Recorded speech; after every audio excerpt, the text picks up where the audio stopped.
passed that part. And then we were taking the last part, which was the design and structural, those two together. And the design exam that we took was on Tuesday.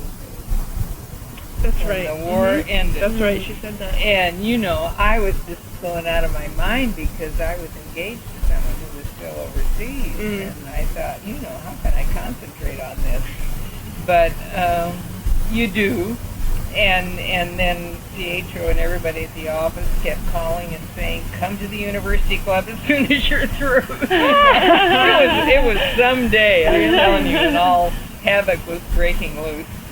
And I don't know how I passed, but I did. But then Margie was just a little after that, and when the people came back and all of the men were on the GI Bill, then they were, you know, the schools were very full. And here were all these people on the GI Bill, and it was extremely hard for women. They had to be just superior to make it. And the same thing about taking the exam, and I think that she really felt she was discriminated. Yeah, sounded like which we were not. At that time, it was just so new in all this that I don't think we were at all. And how many people were there when you took the exam? The day we took that last exam, probably not more than 15 people. There weren't a lot. It seems like the numbers would increase too. I mean, just the overall percentages, yeah, it would become harder just for that reason. Yes, sure. That would be another reason that it would. And so, for that reason, so World War II was an asset to us. For a lot of other reasons it wasn't. But it was really an asset to us. We got a lot of good experience, and I don't think I ever would have been registered if it hadn't happened the way it did. So did you notice, then later on, did you notice fewer women in the field, or is that not something apparent to you? Well, there weren't many. I guess I wasn't particularly aware of it because there weren't many coming out of the school. Because of the fact that when everybody came back on the GI Bill, it was so hard for women to get in all through the 50s. It was very difficult. So you don't find many at all. And that was understandable. They had promised these men the opportunity to go to college, and at that time, of course, the women had not been on the service. So I guess that we just really didn't give a lot of thought to that. Whereas Margie Largent would have, because she was a victim of that. Right. And we weren't. We were established by then. So is she the youngest in the group of women that we had? I think you're right, she is. Yeah, she is. So her experience would be different. Because Catherine Erickson came out here from the East, and she was more in our age group. Then the thing I did that I never would have done today is that I got married in 1947, and by then I was, you know, friends were coming back, and I was doing houses for people and things. And I got married and quit practicing. I still did things out of my home, but Why did you quit? Just because it was what was expected in my time. I was working for Pietro and I quit. Can you imagine? No. Thing I ever did. Can't do that. Oh, yeah, I look back now. So how long did you work for him? About 5 years. Wow. And what all did you work for while you were doing? Just a variety of things, you know. There were all kinds of stuff going on in the office. What about the skyscraper, the large office building downtown that he's so well known for? You mean Big Pink? No, not Big Pink. It's on Washington and Broadway. The green one. I I'm ashamed to admit that I don't know exactly why it's supposed to be so famous. Something about the systems in it, like the air You mean conditioning. the original Equitable building that is the Commonwealth building Yes, now? I think so. It's not on Broadway. It's on 6th. Yeah, you're right. It's in that Which area. is the prototype of the first skin type building. Okay, Right. that's Is that right. the one you yes. mean? Mhm. Yeah. Was that Yes, done while was you were being- there? Or? Yes, that was being done when I was in the office. Was that very controversial? Do you remember that? No, it wasn't controversial at the time. It was innovative. Uh-huh. Yeah, and the fact that, and they, it also was involved with heat pumps the first Right, time that's they'd what done I- that. Right. And there was supposed to be a Calder mobile in the lobby, which didn't ever happen. Right. But the fact that it was the first skin type thing where they were very proud of the fact that nothing projected out of the frame beyond 3/4 of an inch. Mhm. And it was the prototype Okay. for all the things that came afterwards, which probably he's sorry he started it. But it So that- was so a then it very would've- important building. It was done then in the mid-40s, probably. somewhere around I there. think it was completed in 41 or 42. Oh, okay. Because it had, if I'm not, I may not be correct about this, but I think it had all been started before the war started. Mhm. And that's how it was able to continue. Because after the war started, everything had to be related to war industry. Right. And that was where he did the big housing development in Vancouver and some of those things that provided war housing. Was that the largest building in Portland at the time? Or there? Because even by today's, it's Pretty tall. it's pretty tall Yeah, compared to but most- when you think about well, I guess the Jackson Tower and the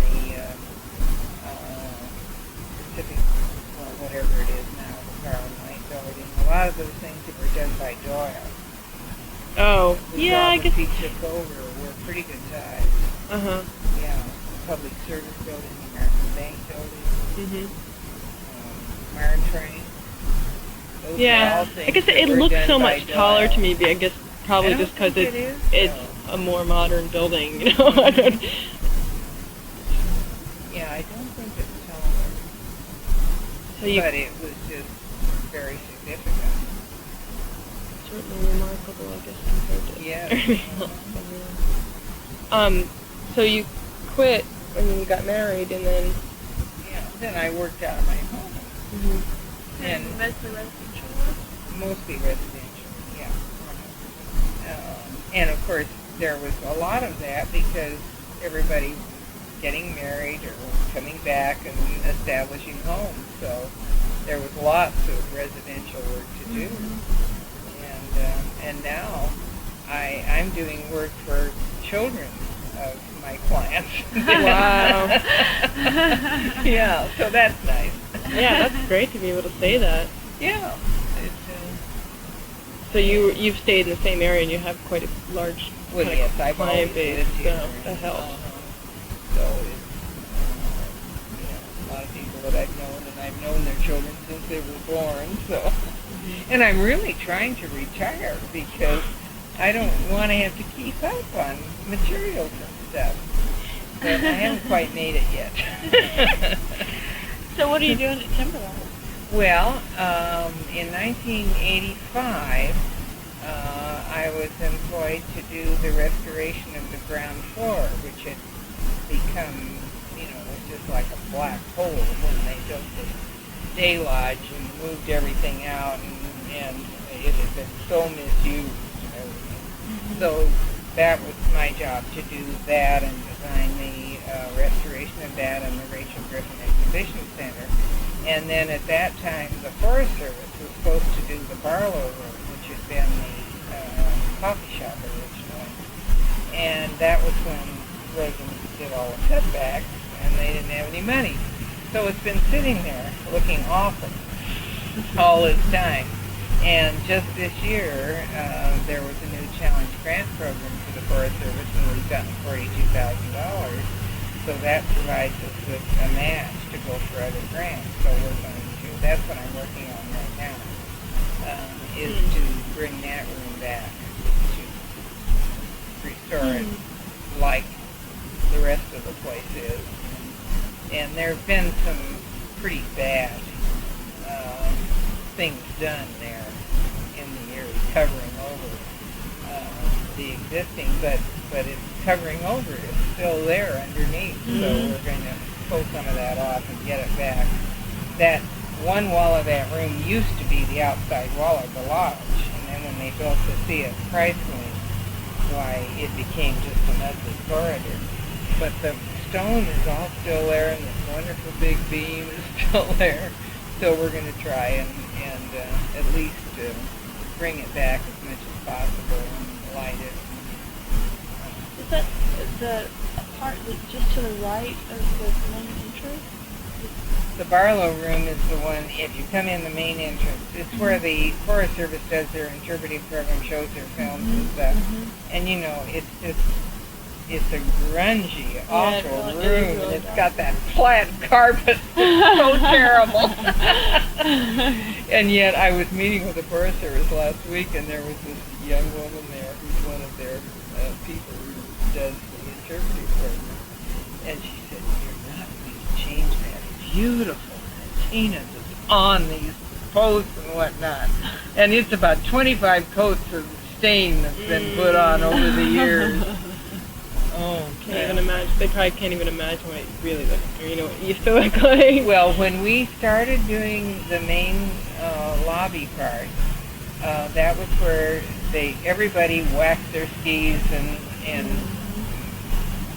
cooked hamburgers, and there was a deli, and they fried the French fries, and everything in there was black. All of the wood was black. And it took them 6 weeks, but we had it all screened off with plastic, and they used 409 wire brushes and pressure, water pressure, and they got it all off back to the original wood. And so now she's saying, well, you know, people are saying, well, it all looks so new. And that's the way it looked originally. It's really funny. So I'm not sure whether we can do that in the Barlow room because of the stains that's been put on it. I'm really worried that we might not be able to get it back there, but we're going to try. Have you specialized in that kind of restoration that you got that job, or that? No. That was one of those things when you lived here long enough, you know. And I had known Dick Constance when he first came here. So, and then I had done a house up at Mount Hood, Oregon for Jack Mills, and he was the president of Friends Timberline at the time. So, that's how things happen. And the lawnmower. Why is it? Nothing's coming out. You know, I wonder if that means the batteries are weakening. No, I thought that was happening because of you were talking. I can't see what it says. Is there lighting? No, of course not. FM stereo. What the hell is that mean? We had it sometimes. That's a bad thing at all. Not here, it's not. It's a novelty here, but... Yeah, so we have a bit longer to make enough friends to get some jobs. Well, and it was a different thing in 1940 than it is now, too. It was much smaller, and of course, I always lived here. I went to grade school, high school, and college at Oregon, so we have a lot of mutual friends. I've just been to my 50th reunion at the University of Oregon. Wow. We had a wonderful time. How many women were in your graduating class? Oh. Were there just two? No. This was I in think, interiors, right? So yeah, I might was have been in a little interiors. But the school was very small then, and I think, 4 or 5 would be, but that portion of it was not a small proportion, because it was a small school. Yeah. It was a very different time then, because it was coming out of the Depression. Most of us were children of the Depression, where a lot of people had a hard enough time scraping up enough money to get to college. Yeah. And most all of us worked when we were in college because Was there any federal funding? no, not well. If there was, I didn't know about it. No, we didn't have any funds or scholarships and things. There were some scholarships, but not probably available to us. I don't know of anybody who was on a scholarship. Most all of us worked in different ways. So it wasn't unusual for women to work and pay for their college. No. Well, I asked because I know at the college I went to, when there were women there were a lot of special rules for women. Like they weren't allowed to live off campus. They weren't allowed to have a car. They had to be in at certain hours. This is in the 40s. Or early. I don't remember when they let women into the school, but I'm just surprised that we had very strict rules, like you're talking about. But that we didn't had to be in at certain hours, and that was only for women, not for. No, that's right. Yeah, not for the men. But yes, the rules are very strict on that. And I worked in a cleaning agency, and again, when you're young, you don't realize the people who really are doing wonderful things for you.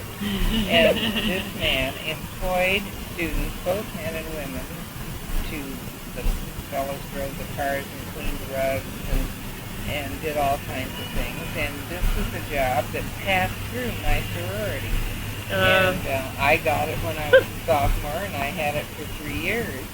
And I would work 3 hours every morning, and I waited on the trade, but I also kept all the books of all the students who worked for them and kept their Social Security accounts and stuff. Oh, wow. For 35 cents an hour. That was a lot of money in those days. It was well worth it to me. Yeah. Wow. And that paid your tuition. Yeah, it did. So, it's all relative. It was a good experience, too, but I didn't realize what really a great thing that man was doing, and what he did for students. Did you feel yourself at a disadvantage because of the rules that were imposed upon women? And not I guess at that time, we didn't even think of there. I guess probably even like being at studio, you probably had to go home at a certain hour, and men could stay there all the time. Oh, yes. Yes. To me, that I can't imagine not being irate about that. Fellows could have worked. But see, it was so, at that point, nobody thought about it. Ingrained. Yeah, it was just, you just accepted it. And there probably may have been some who didn't, but I in general, it was just go along with the flow, and it didn't occur to me to object to that. I do think, and in my reunion that I just had, I did belong to a sorority, and I have still many of my friends that are my sorority friends. But my real world was the world in the arts group. Yeah. And that's where my really good friends were. And the reunion was just wonderful to me because 3 of the fellows that were my good friends in the art school that I hadn't seen for 25 years came. And we just had, with their watch, but we just had a wonderful time, and that was far more my real world than the about 8 or 9 people from my sorority. And I think that's kind of a two-world sort of thing. I think it's very much the same way. I wasn't in a sorority, but I know that any other organization that you're involved in, it's definitely secondary to architecture. At least in my school, that was the case. Well, you just couldn't. I think all architecture schools, there's so much pressure, and it's almost like a sorority or fraternity in itself. It's an organization in itself. Yeah, and it's almost an exclusive society because everyone on campus knows about the architecture. That's right. They're all sleeping in that building. But I didn't course, know anyone. None that of my wasn't an sorority architect. sisters would ever come and meet me at the art school because they had moved on models up there. That was too much in those days. Did you have to take art classes where you'd be drawing nude from the Oh, models? yes. Yeah, we were required to take drawing and painting, and then quite a bit of applied art, weaving, pottery, that sort of thing. Wow, that's very different now, I think, than the program is that they do. Is now. it? I think so. Not as much centered on the art anymore. We were required to take 2 art classes. That's pretty much what we do. Suggested we take more as elective. Mm-hmm. They don't have this. Well, that's too bad. Yeah, it is. I think those are very important. Yeah. Too busy taking computers and structures and... History is well, architectural history is pretty strong. But Well, we had to take that every term, all the way through. Mm-hmm. Yeah. And I happen to love it, so that didn't bother me at all. Mm-hmm. Yeah, and I still do. I'm just very much involved in architectural history. Did you know that during the 60s, they didn't teach it at all? They most did. of No our architectural history. most of our professors did not have architectural. Really? Cindy was telling me this, and I just could not believe it. But it's, that period of time when they just rejected, modernism just rejects history, Yeah. and so they completely eliminated it from the. That's probably why we have the Portland building. And a lot of other ones. And a few others, downtown too. Portland. How funny. Oh no, it just always has been a tremendous interest of mine, and I have since, architects don't have a lot of money to travel, so I have managed to travel an awful lot of places through the education department that I've worked on. Mm-hmm. And I've taken high school kids to Europe and taken adults, and then I did the architect schools program because I was involved with it at the national level. And the national coordinator called and said, well, we've had a request from the Asian region of the Department of Defense schools, and they would like an architect races. Would you like to do that? And I said, sure. So I applied, and the day that I got this call from this man, who was the head of the arts and humanities for the Asian region, for the DAS schools, and he said, I'm going to be in Portland on August something or other, and I would like to interview you. Well, it happened that it was the Sunday of the second eruption of Mount St. Helens. And I was to meet him at the airport. And I went through town that Sunday morning, and it was just like everybody had died. It was all gray, awful color. Nobody was on the street. There was just nothing. And I drove out to the airport, and of course nothing was open or anything, and he was only going to be in town for about 3 hours, and then he was going on.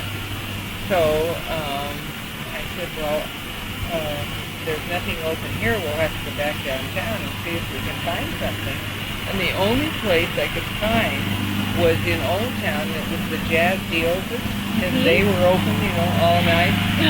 And so we sat in beanbag chairs, and he interviewed me for this job. And I thought, this is the woman. And I had all my stuff there and whatnot. Well, he hadn't told me anything about himself, of course, until this point. It turned out he graduated from the University of Oregon in interior design about 3 years after me. And we knew all the same people. So that worked out fine. I got the job.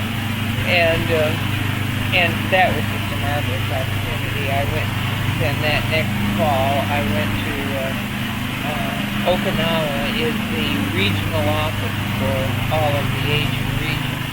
So I went to Okinawa that year and worked there the whole time for 5 months, living on base and doing the architect schools program in the schools for the children of the military. And then the next year, I went back, and I was in Okinawa 3 weeks and spent the rest of 4 months in Korea.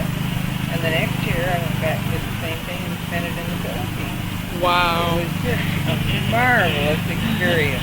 I can imagine. And I made wonderful friends out of it. In fact, one of my Okinawan friends has just been here going to the Manuka Creative Arts Workshop with me. But it was just marvelous to be able to do that. How long ago was that? Pardon? How long ago was that? I did it in 81, 82, and 83. Yeah. And then I wanted to go back one more year because I had only had a brief experience around the Tokyo area. But my friend said he had a new person over him, and he said, don't you come back because what they'll do is just run you on a dog and pony show all over everywhere. And I'd had a little bit of that, and I knew what he meant. So I didn't go back. But what a non-opportunity. I would kill to do that. Oh, it was just great. And teachers were wonderful about, because I was there long enough, that they took me places every weekend, and I just got to see so much. So what marvelous. what exactly did you do in the school? I mean, you were teaching young children. The program that we have, and we have a curriculum for it, and I would work in the classroom with the teachers doing an architecture program of awareness of architecture. So this is a program that you helped. That's what this I is the do one you now. helped develop. Yeah. And Lydia helped you on that or not? Lydia? Yeah. Oh, Not at no. all. Okay. Okay. No. She thought that was where she was on the committee once, and she would not believe me when I said she thought I was doing it so I would get school jobs. And I could never convince her that had nothing to do with it. I got no architecture out of this at all, and that wasn't what I did. Oh, okay, I see. So this is a program you developed to bring architectural awareness to children. Right. And you did it in... Let me go get the copy of the curriculum. Yeah, I'd be and interested to see it. The arts to do the first portion of this, which has evolved over a lot of years, and this gave us a chance to really work on it with a little money behind it. And so we have a series of activities that we do introducing it, and teachers can choose, and we require that the teachers must take our 2-credit course before they do this, so that they know what they're doing, and the architects too.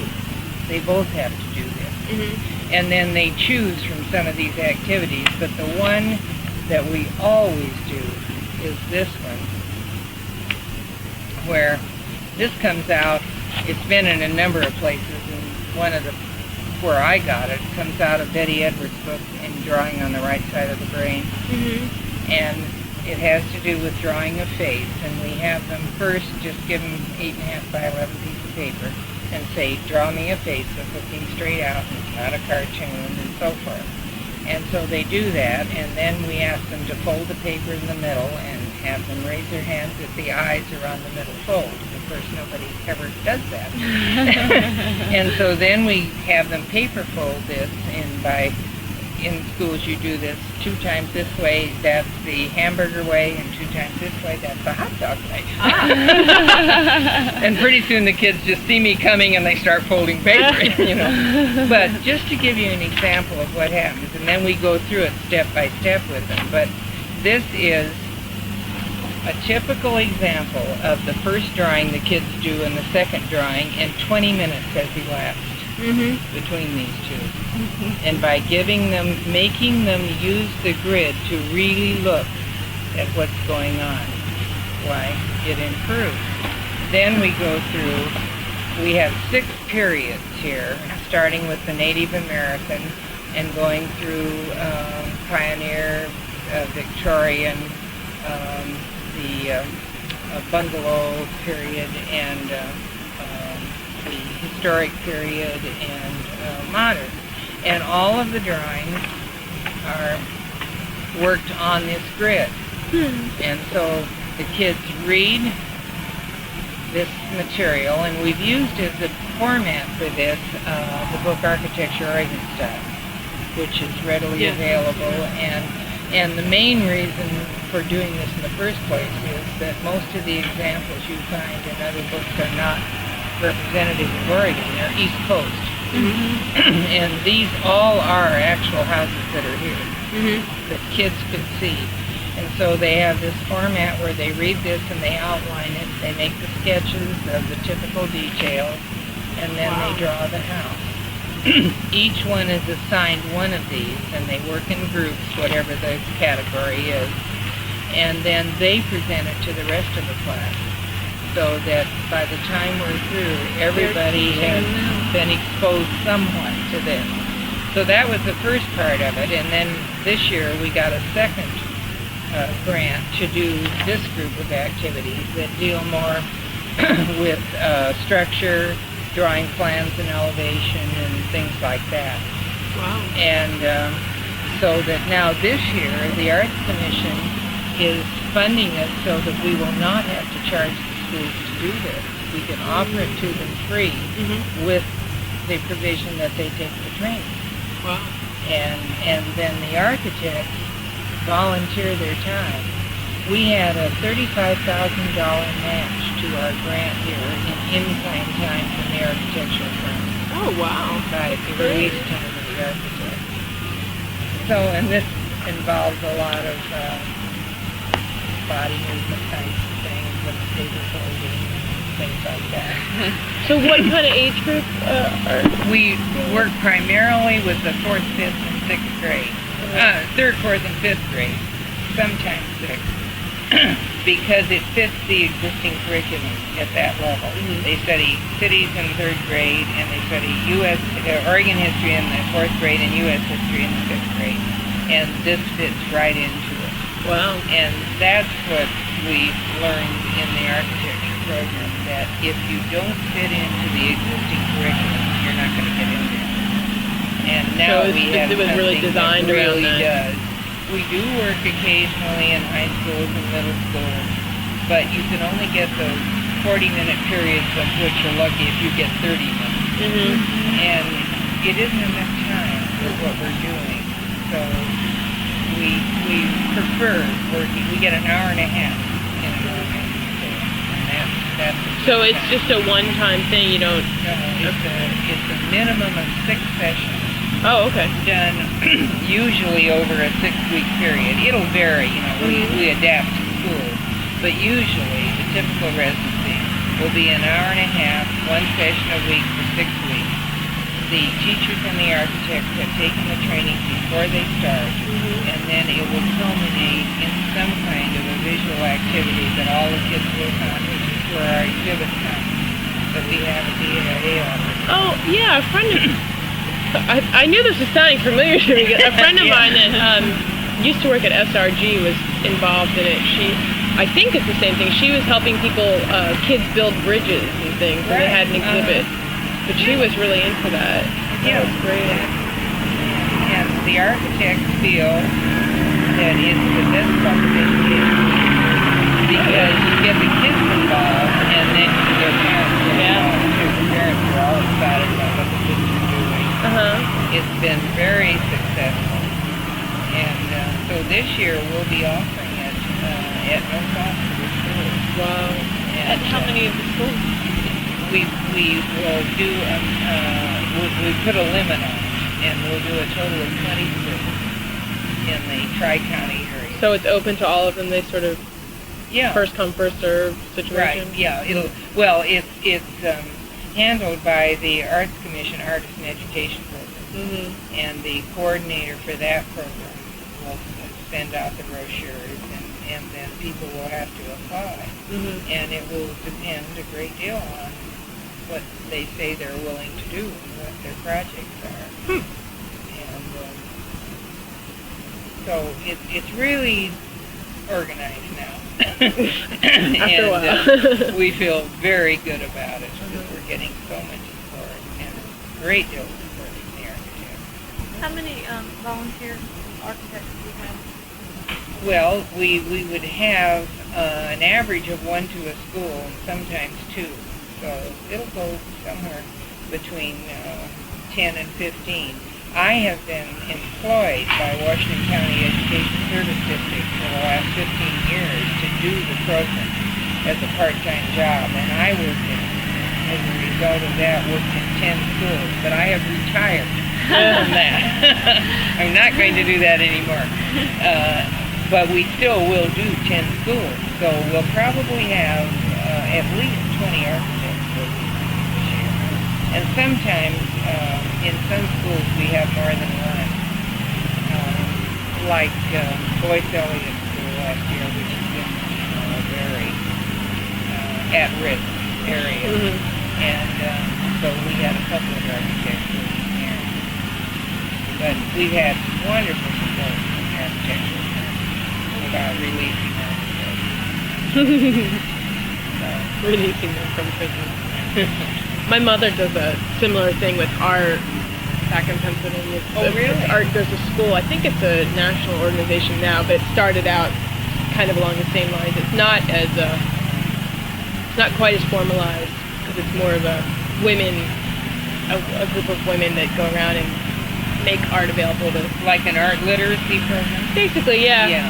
And they go, but it's the scope is more limited. They just go for a day, I think, to one class and have about an hour and play games and teach kids about exposed literacy does too. But you know, in our system here, you know, we have no art teachers in elementary school in the state of Oregon. Really? No, we have none. Wow. So the only art exposure is going to be through programs like this. Wow, that really Pretty blows my awful, mind. isn't it? Yeah, I did not know that. Yeah, it really is. But we have them at the middle and high school level, but those are those short periods. And, you know, 40 minutes, and they've got to come in and take roll, and they've got to leave for the next class. They have about 30 minutes in class. And it's probably optional at that level, oh, yeah, too, isn't it's an it? elective. So yeah. you never, if you chose to, you could never be exposed to it in school if you That's wanted right. to. And what happens in a lot of schools is it's the dumping ground for the kids who they don't know what else to do. Sure. I want to take art, keep them busy. Wow. I know, it's really horrendous. And that's why we feel that the artist and education programs are so important, because in addition to our program, of course, they put really qualified artists into the school on a more continuing basis. And that's the quality art exposure they get in their school comes from that program. Yeah. It's really scary. That is. I was surprised when I moved out here. I heard on TV they were talking, I guess it's kind of a continual debate about how poorly Oregon is involved in the art world. And they had a statistic about the amount of money per person that the city pays in Portland. They were talking about the city pays for art as compared to other cities of comparable size. We don't stand up very well. It was pathetic. It was like Georgia spent $11 per person, and that was Portland, in the paper just today. $11.80. Yeah. Georgia spent. And Portland was like $1.11. Oh my God, it's awful. Right. Yeah. No, we have a long ways to go about this. I guess so. But what's happened in the last few years with First Thursday and the way the galleries are proliferating, I'm really surprised, because it seemed like they have such a great interest in it now with all of that going. It's coming along, and all of it helps. You get people then who will support art, and it's coming along, but it's going to take a while. And not too much of it is related to architecture. Sure, yeah. You know, there's not very much. So. It's true. Portland has a wealth of good architecture. Oh, yeah. And definitely. We do have. We have a lot of good work going on. That's why I moved here. Yeah. I moved here. Like The economy. Yeah. Why I was just going back a ways, but you mentioned you went to San Francisco to work. That was during the war years. Did you just up and decide to go there, or how exactly did that happen? Oh, yeah, I just wanted to get away from Portland. You know, I'd always lived here. And so I went down and I worked for Standard Oil in their architecture department. Mm-hmm. And that was where I got some of the best experience that gave me the confidence to come back and apply to Pietro. Because during the war, these architects couldn't be in private practice. And so they had some wonderful people. Mm-hmm. There were about 35 architects in the office. And my boss was the architect who eventually designed all the stuff in Squaw Valley. Mm-hmm. And, you know, they were really good architects, so it was a wonderful experience. But what we were working on were wartime projects, and we were working on the things that Standard Oil was doing in Bahrain and the oil fields there. And one of the things I did was this whole city for the Arabian workers in Bahrain. And, you know, you had to learn about all these kinds of toilets they had. Do you have records of this work? Of what? Of your work that you did? Not with Standard Oil, because that was all theirs. Mm-hmm. Yeah, no, I don't have any of that. Do you have records of your work from, like, Pietro's office or Bonneville Power? Excuse me, I've got a tickle. No, because when you're an employee, you know, you just work for the principal. Yeah, well, Yeah, nowadays you document everything. probably. Thinking of your next job. Well, that's probably Update true. that portfolio. But the house Pietro lives in now, in Portland, was one that he did when I was in the office and I worked in the orchestra. Really? Mm-hmm. But yeah, I never would have thought of that. Well, I guess the thing that we're trying to figure out right now is what's going to be in this exhibit, and we're very interested in the work we're doing now, but we're very interested in the work you did a long time ago too. And I mean, I don't know if it will mean photographing work, because I'm sure you've worked on a lot of projects that are in Portland. And Yeah, but you know, in an office, you didn't necessarily, there were probably several people who Right, worked on right. the same job. Right. Yeah, I think that's kind of that'll be typical of the work that we're encountering. Is that it's, you know, when we were that way back then, it was you know we have the same situation. Right. Buildings that we're working on, we're not personally responsible for. Yeah. But And you know, it would be presumptive mhm. to put those in a show and say you worked on it. Yeah. I wouldn't want to do that. Well, okay, then what would you like to put in the show? Have you thought about it Well, at all? and see, that's another problem, that things that I have done in the past are quite a long while ago, things I put in honor awards and whatnot. And it's very expensive to do those things.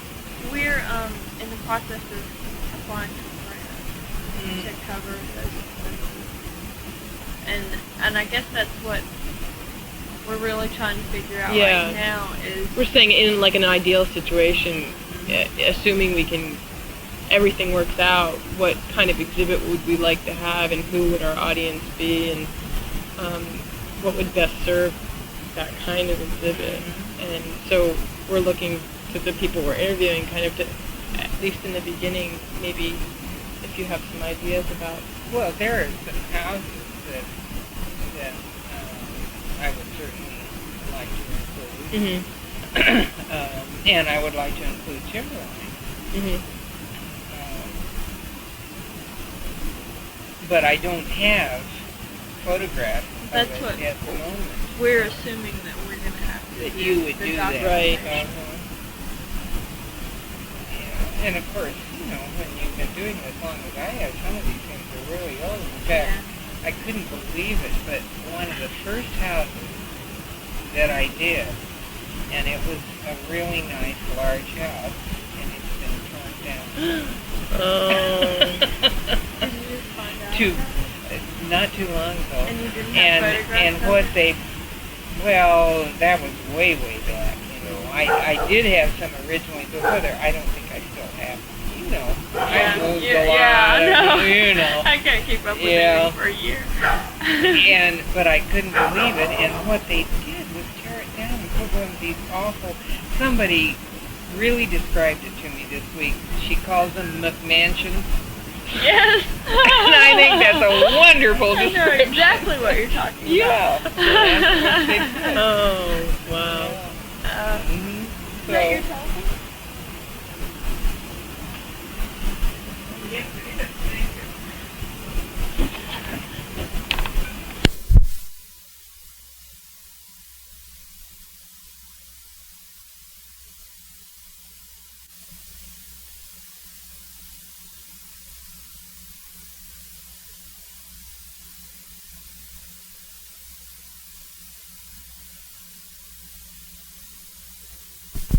Come to visit me from out of town, the first comment is always, "Oh, that building is so awful," and I know that I felt exactly the same way when I first came here. And then, you know, the more I looked at them, you know, because it's such a simple building, and it is, you know, it is kind of it's presumptuous, but Right. but at the same time, it does, because of the way that it changes. It really grew on me really quickly. It does. And the first, whatever it is now, was the First National Bank Tower. The other one, up at the other end of town, you know. Oh, the white one? The white one. Yeah. See, they built that, and then that was part of the deal, that there would be the other one as the anchor at the other end of Mhm. town. So it always was kind of planned that way. Mhm. And like, they're such children, you know, that one was 42, so this one has to be 44. But I just think what happened with that building and the way it changes is so wonderful. So I finally got up my courage to ask the agent if he knew it was going to do that. Yeah? You know, and he said he did, that he had done a similar thing on another building and had really studied it, and he knew it was going to do that. Mhm. And it's marvelous. Is that the reason for the color of glass? It has to do with that, and it has to do with that oblique angle and the orientation of that Right. angle. And then, you know, the little strip of glass that goes down Right. the point, Mhm. it lights Yeah. up once in a while. Yeah, I think it's marvelous. Yeah, I really do. It's great. That makes the building so alive because it changes. Mhm. Yeah, I wonder what will happen when they eventually start building around it. I mean, because it's going to happen. There's the Not buildings that are anytime around there are well. Supposedly, in the plan at that time, which of course will change, but that was the plan, that they would allow those two high buildings at That's either it. end, and they would control the rest of it. Mhm. That's what it happened. Well, also, I guess because it's right along Burnside, there'll always be that corridor that's Yeah. open, that opens up onto it. So, It's still, that part of town is not developing very well. No. They're not going to get to that for a while. They're still trying to develop the right around the courthouse. Mhm. They have several new towers planned. Oh yeah, I heard about that. Right where the music box is, there's supposed to be one. Oh really? Oh, potentially or definitely? No, it's all potential. They're Oh. not building any towers right now. There's ZGF has one planned for right behind our building, Pacific Building. What, where that little garage The bus is? station. Uh-huh. oh yeah. That's supposedly, and then another one on Morris Street. But they're all on hold because the economy is shaking right now. Mhm. But my office is going to be in A's old office in the penthouse. Oh, is it? We're renovating the penthouse. Oh, right now. great. Taking forever to get it. And that's where Pietro started. Is that the office you worked in? No, he was up on 20th and Jefferson by then. It's going to be wonderful. If it ever gets If that's finished. ever done. Let me just see if we've covered these basic questions here. Okay. What led you to become an architect? Mere chance. Chance? Okay. You didn't want to sell drapes, right? That's right. I didn't want to sell drapes. Okay. Who was instrumental in assisting your decision to become an architect? But I guess Well, really, it was not an individual. It was the time. Mhm. It was World War II. Yeah. How did your parents feel about you going to college? That was not controversial. Oh, Going no, into that kind of career my was parents not. were extremely supportive. Mhm. Yeah. Okay. What obstacles did you have to overcome? Well, really, there may have been some, but I didn't view it that way because I figured that, everybody has to get started. And that was just what you had to go through. And then the fact that because of the war, the opportunities were so unlimited that had I graduated 5 years later, I wouldn't have had this opportunity. Well, That's what MatriArchs is talking about. What about like your high school classmates? Did they all go to college? It was really interesting at that time. I graduated from high school in 1936. And of course, this is still Depression time when people have very limited funds. And the two main high schools that in Portland where people went to college would be Lincoln and Grant. And Lincoln, that was where many of them went to the Eastern College. And Grant was the middle class, kind of a little bit upper middle class. And at that time, the University of Oregon had 3,000 students, and Grant High School had 3,200. My high school was bigger than the University of Oregon, and about 25% of the people from Grant went to Oregon. So it was, it was almost like you were back in high school because there were so many of your friends there. And so Oregon was so small that it was easy. We all knew each other very well, and it was a wonderful experience. Well, was interior design, I don't know, these days women can basically choose to do anything they please into, and I don't know, interior design is sometimes, and I've even had interior designers ask me why I went into architecture instead of interior design, because interior design is more a women-oriented profession. Right. Which is why I took it. It wouldn't have occurred to me at that time to major in architecture. But University of Oregon School of Architecture was pretty advanced at that time. Really? Yeah, and they had moved way away from the Beaux-Arts type of thing, and it was quite advanced, and it was sort of recognized around the country for that reason. And that being an interior design major didn't separate you from the architects at all. We were all in the same drafting room, and we all did things together.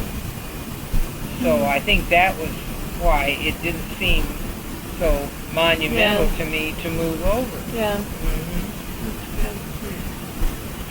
Okay. Who was instrumental in assisting your career? Sounds like the guy at Bonneville. Well, yeah, whoever that guy was, he did a wonderful thing. And I sure wish I knew who he was. I'd love to write him a letter to tell him. And how many people did you say were working in there in the drafting room? 175 men. And this huge drafting room. And you're right in the center. And they put me right in the middle, and everybody looked at me. Wow, I thought I had it bad. I had one woman in 20. I thought that was bad. But then after I got into it, then I was they did have an architectural department, and I went into that, and there were only about 35 there. And what I got out of it was wonderful training in drafting. They were still drying in ink on linen, as I told you, and you had to really learn how to do good drafting, and they taught me how to detail a window section and things like that I had never learned in school. And so it was wonderful training. And then they had to close because they couldn't build substations anymore during the war years. And so then I I moved on, and just did what you did then was you worked on a job until it was built. Like I worked on the blimp bases in Tillman, and I worked for an engineer, and we did that, and then that was finished, and then I went on and did something else. So I had a lot of different opportunities. Well, how many people would work on that project in particular? Was it just you and the engineer? Like a blimp base? Oh, no. There were probably a lot of 20 people. people in the office. Yeah. No, Because these were big jobs. I guess we're still thinking, I'm still trying to think in terms of projects that we could represent as your work. And I don't know, that's going to be a tricky question. Yeah, it is. Well, I think it's interesting to note what kinds of projects were available just because of the time period. That's in itself is interesting, I think, because But you can't, possibly say that those you are did your the work. Yeah. No. Yeah. Well, I think I think we're also thinking that the exhibit would have a lot of written information too, where we could just list kinds of projects that you worked on, not necessarily credit you with having done them, but just as a sort of context for your And career. then after I married and quit working for Pietro, why then I did residential work because I could do it out of my home, and everybody was coming back after the war and getting reestablished and building houses. So I always had work to do, and I have 2 children, and it was wonderful. I worked at home, and in fact, you'll love this. My son said not too long ago, he says, Mom, I was 14 years old before I realized that all architects weren't women. That's great. What did your husband do? He was a salesman with Pendleton Oil That's great.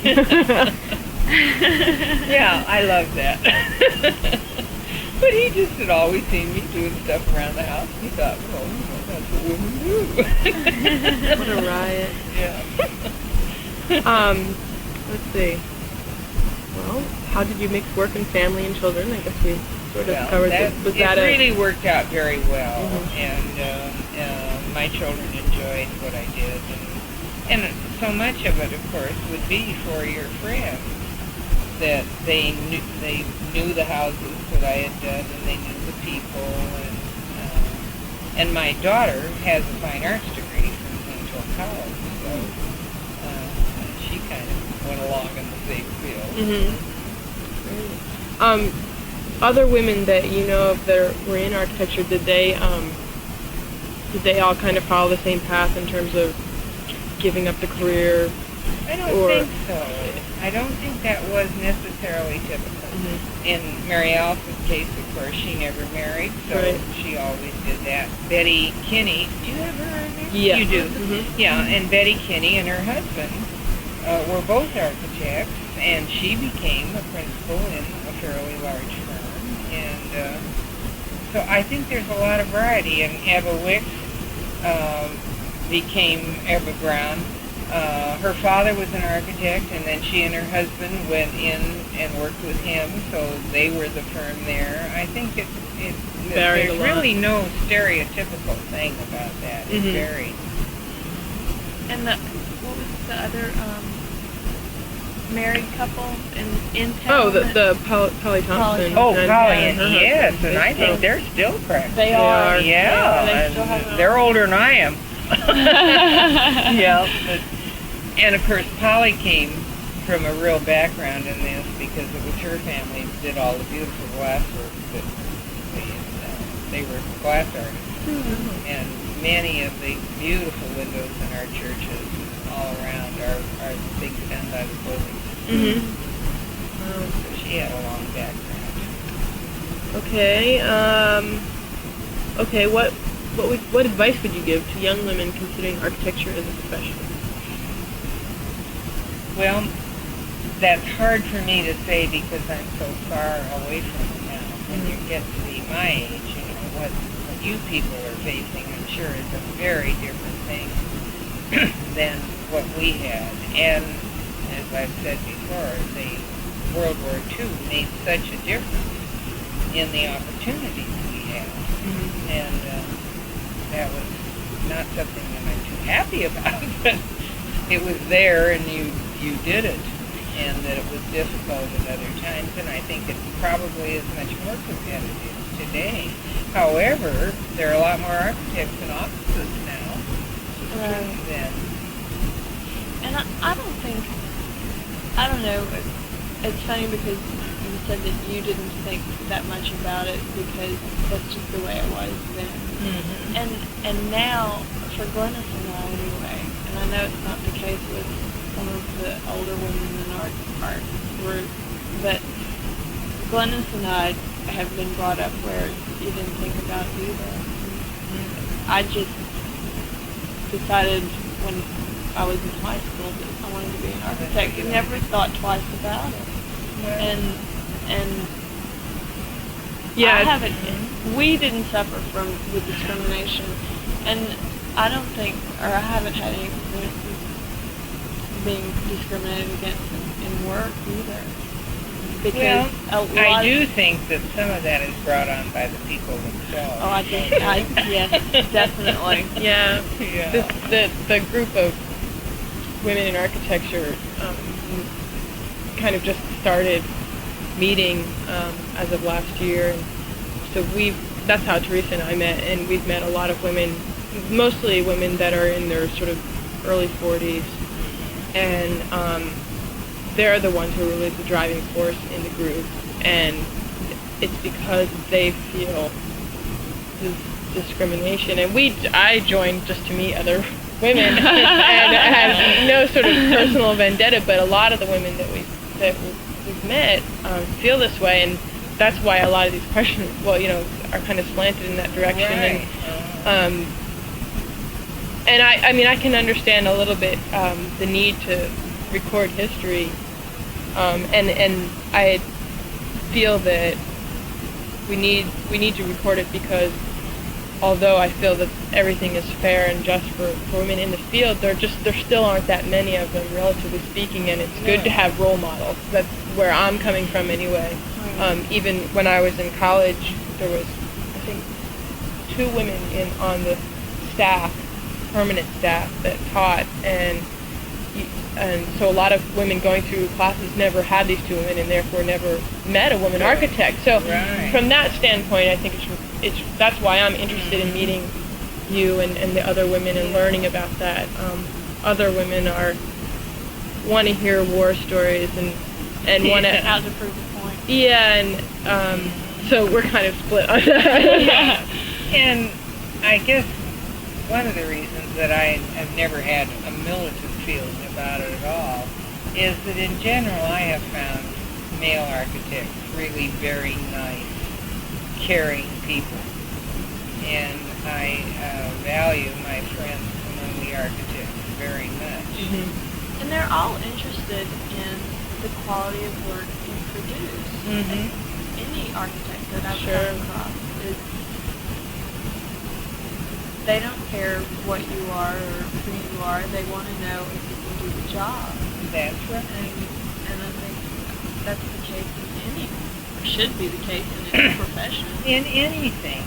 And in architecture, it's definitely very important. Because all architects operate on a tight budget. Right. And if you can't produce, that's costing them money. Right.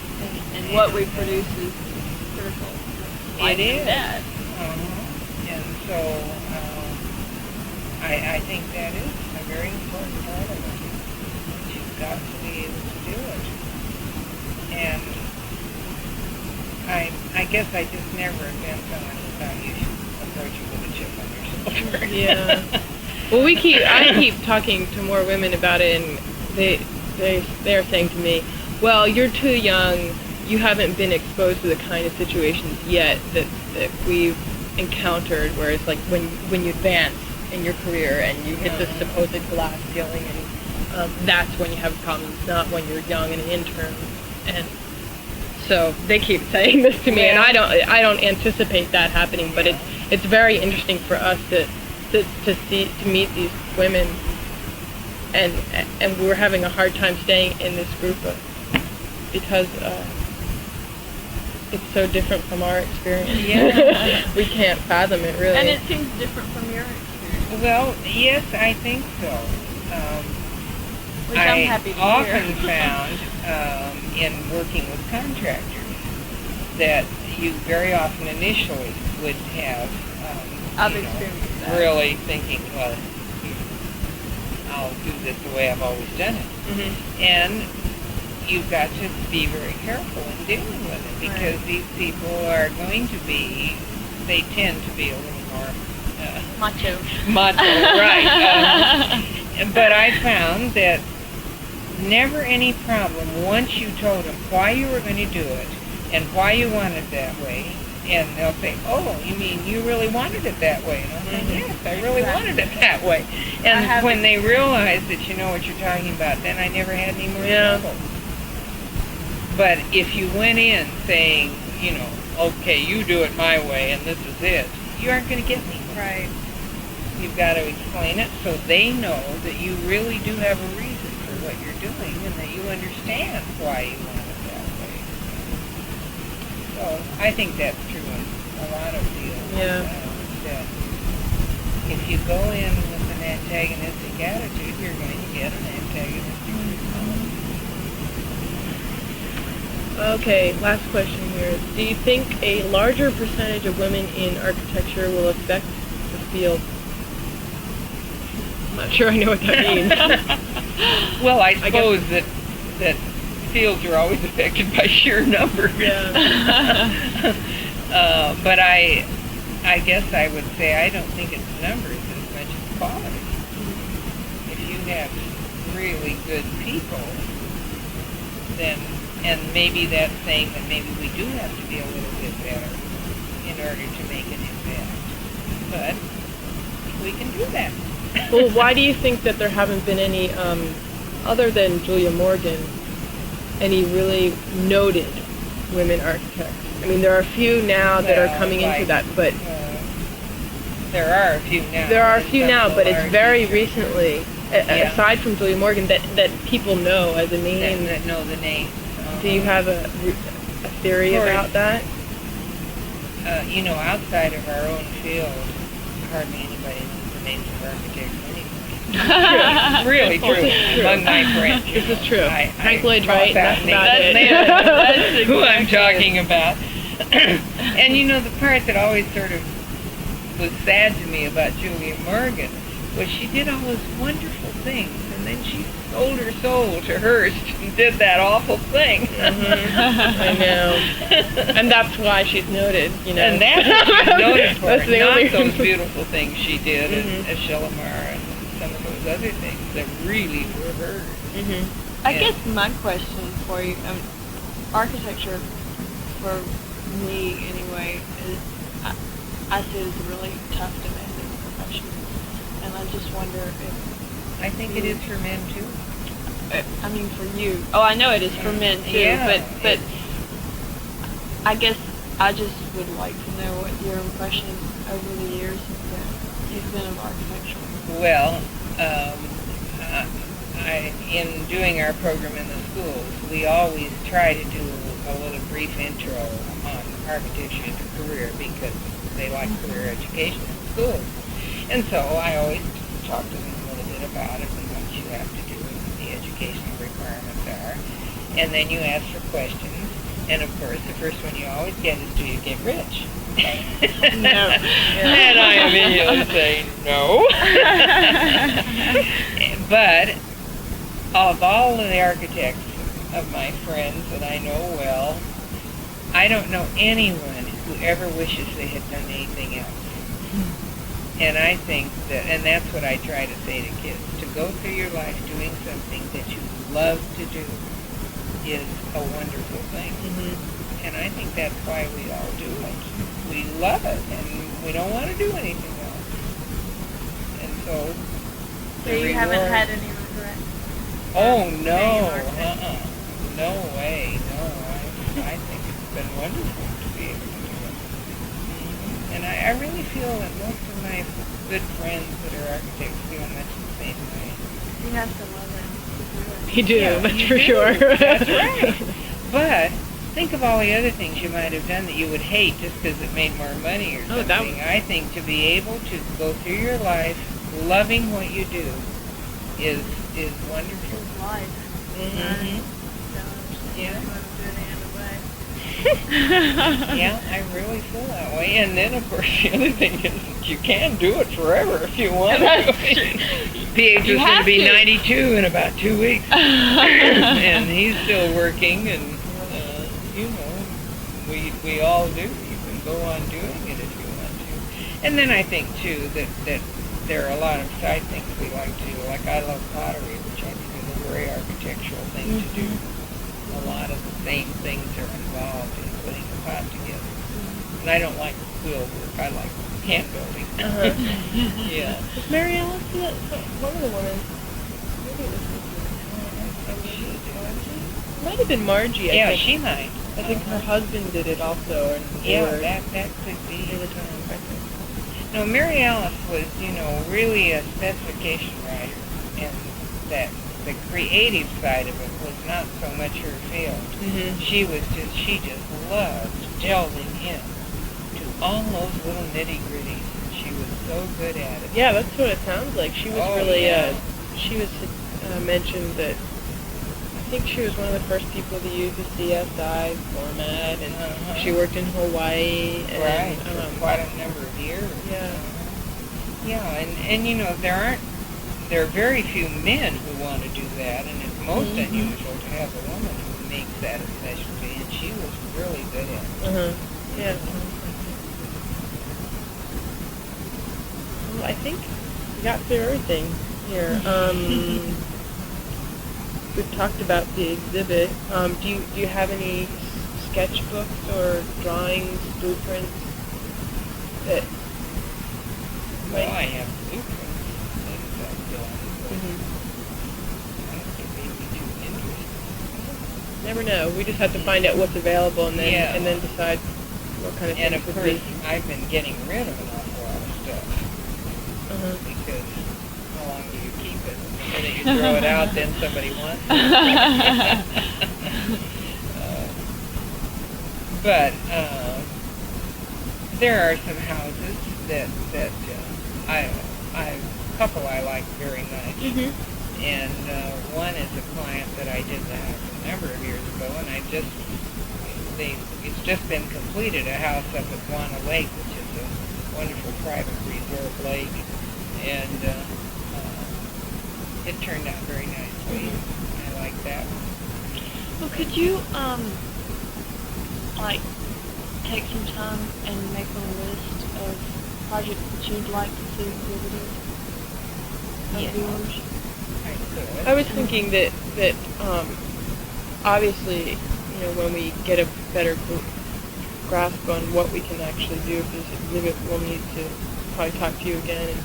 And When is this exhibit to be? well, it's supposed to. What's happening is the National AIA convention is next year, yeah, and it's supposed to be here in Portland. right. And so we'd like to have it ready for then. For that. And then potentially have it travel around in Oregon. We've talked to the Historical Society, and they're prepared to help us organize the exhibit, and also I think schedule places it could go to. But I was thinking that if you have projects that you like, and we found the money to photograph them and stuff, it might also be very interesting if we could have a conversation with you a little bit about the architecture, where Those the build. particular projects? Yeah, I think Of the- that right. not a whole lot, but just a little bit about what your ideas were, and even about the program and how it reflects your architecture. Yeah. I think that would be really interesting. And I really would like to include an exhibit about our program. Yes, I because think that's Definitely. very this important. is, And it might even be some of the work that the children do. oh yeah, we that- have, because of the exhibit. Yeah, I We saw the have- one that was. Did you? AIL. Yeah. And we have lots of things that they do, and that's really more what I've spent the last few years on it. Yeah, I think that cause there's And definitely. so I would like that one to really be a feature of it. We can do that. That's very Yeah. cool. You know, we had the EAI National Convention here many years ago, and I'm telling you, it was great. Really? We really did a job on it. Yeah. We had the best host party I think they've ever had. And it was over at a place that's no longer available for this kind of thing, near Battleground, in this wonderful big green meadow area. And we had local artists like Roy Setzo and people like that all doing their crafts around this big meadow. And a salmon dinner served, you know, cooked Indian style out in the middle of the meadow. And then and there were all these trees around, and various things would come out of the trees, like a Scotch bagpipe band would suddenly come tearing out of the trees. Great. It was absolutely wonderful.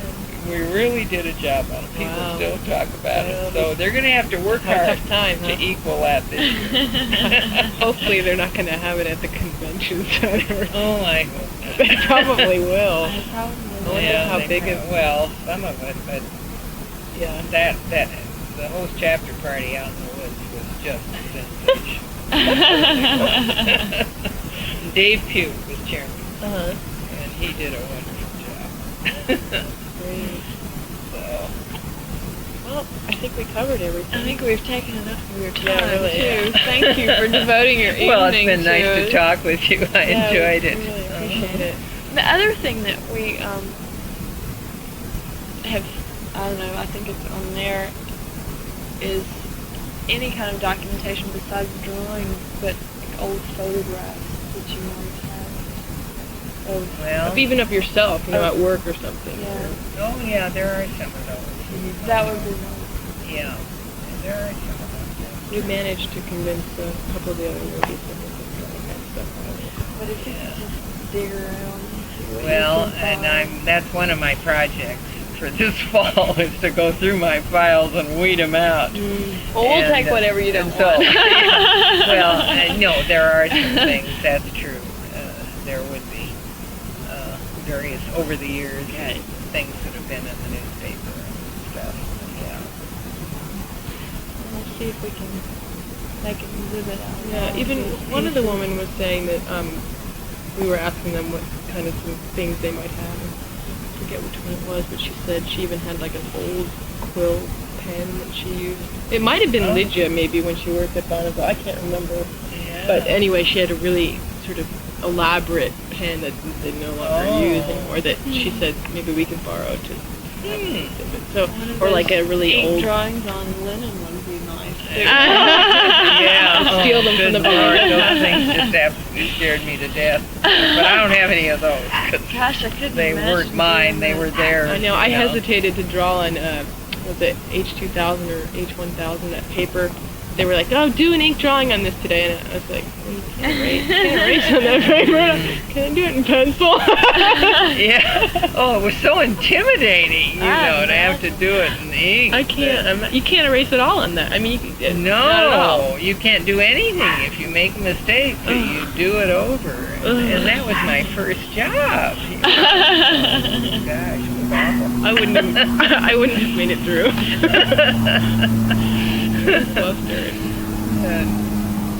Well, Well, why don't we